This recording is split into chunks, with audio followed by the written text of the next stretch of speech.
Ishwar Chandra Vidyasagar CIE, born Ishwar Chandra Bandyopadhyay, was an Indian Bengali polymath and a key figure of the Bengal Renaissance. He was a philosopher, academic, educator, writer, translator, printer, publisher, entrepreneur, reformer, and philanthropist. His efforts to simplify and modernize Bengali prose were significant. He also rationalized and simplified the Bengali alphabet and type, which had remained unchanged since Charles Wilkins and Panchanan Karmakar had cut the first Bengali type in 1780. He received the title Vidyasagar from Sanskrit College, Calcutta, due to his excellent performance in Sanskrit studies and philosophy. Noted Bengali mathematician Anil Kumar Gen founded Vidyasagar University, named in his honor. Biography. Ishwar Chandra Vidyasagar was born in a Hindu Brahmin family but Accolades Bandyopadhyay and Bhagavati Devi at Bursingha village in the Gattal subdivision of Paschim Midnapore district on 26 September 1820.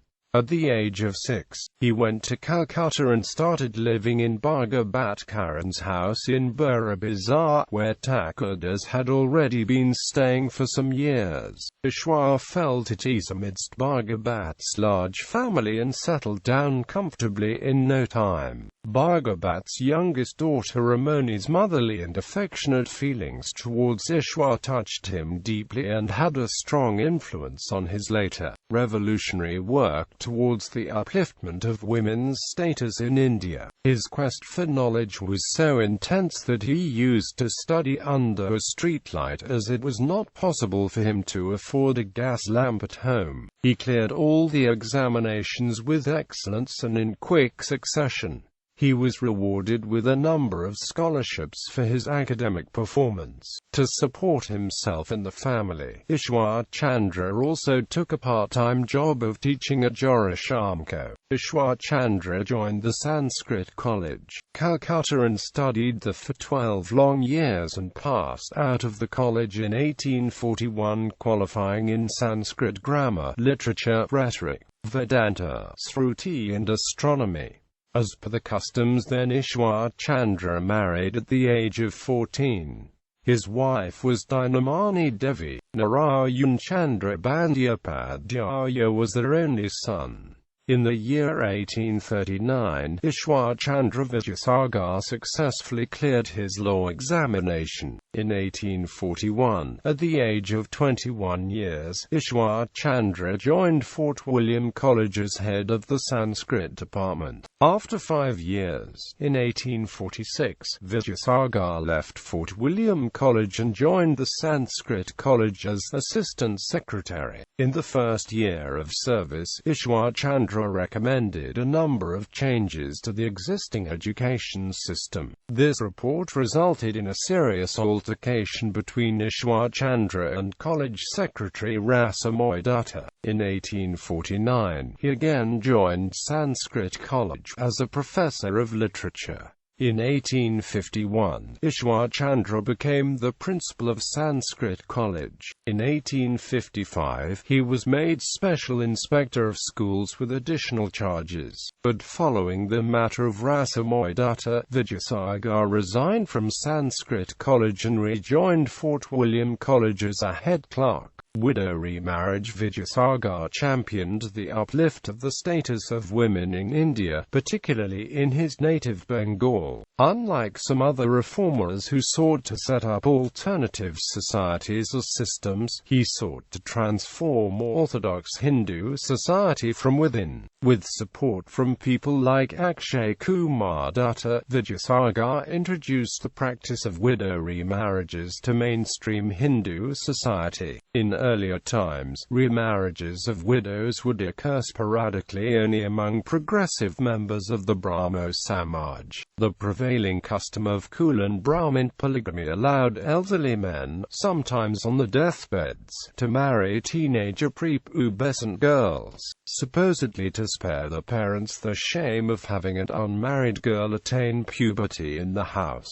After such marriages, these girls would usually be left behind in the parental homes, where they might be subjected to orthodox rituals, especially if they were subsequently widowed. These included a semi-starvation, hard domestic labor, and close restriction on their freedom to leave the house to be seen by strangers. Unable to tolerate the ill treatment, many of these girls would run away and turn to prostitution to support themselves. Ironically, the economic prosperity and lavish lifestyles of the city made it possible for many of them to have successful careers once they stepped out of the sanction of society and into the demi-monde. In 1853 it was estimated that Calcutta had a population of 12,718 prostitutes and public women. Many widows had to shave their heads and don white saris, supposedly to discourage attention from men. They led a deplorable life, something Vidyasagar thought was unfair and sought to change. He took the initiative in proposing and pushing the Widow Remarriage Act 15 of 1856 in India. He also demonstrated that the system of polygamy without restriction was not sanctioned by the ancient Hindu Shastras. Bengali alphabet and language reconstruction. He reconstructed the Bengali alphabet and reformed Bengali typography into an alphabet of 12 vowels and 40 consonants. He contributed significantly to Bengali and Sanskrit literature. Vidyasagar's Bana Parichoy is still considered a classic. Books authored by Vidyasagar: Betul Panchabinzati, Bangala Itihas, G. Bancharat, Budhadoy, Upakramanika, Bidababibahibishayuk Prostab 216,554. Borno Parichoy Kothamala. Sita Banobis, Bengali newspaper. Shomay Prakash started publishing in 1858. Meeting with Ramakrishna. One of the important events in the life of Ishwar Chandra Vidyasagar was his meeting with Ramakrishna. Ramakrishna invited Vidyasagar to the Kali temple where he was serving. Vidyasagar was liberal in his outlook even though he was born in an orthodox Hindu Brahmin family. Also, he was highly educated and influenced by Oriental thoughts and ideas. But Ramakrishna, in contrast, did not have a formal education. Thus, neither his talks created any impact on him, nor vice versa. Accolades. Shortly after Vidyasagar's death, Rabindranath Tagore reverently wrote about him. One wonders how God, in the process of producing 40 million Bengalis, produced a man. After death, he is remembered in many ways. Some of them include: Vidyasagar Setu is a bridge over the Hooghly River in West Bengal, India. It links the city of Howrah to its twin city of Kolkata.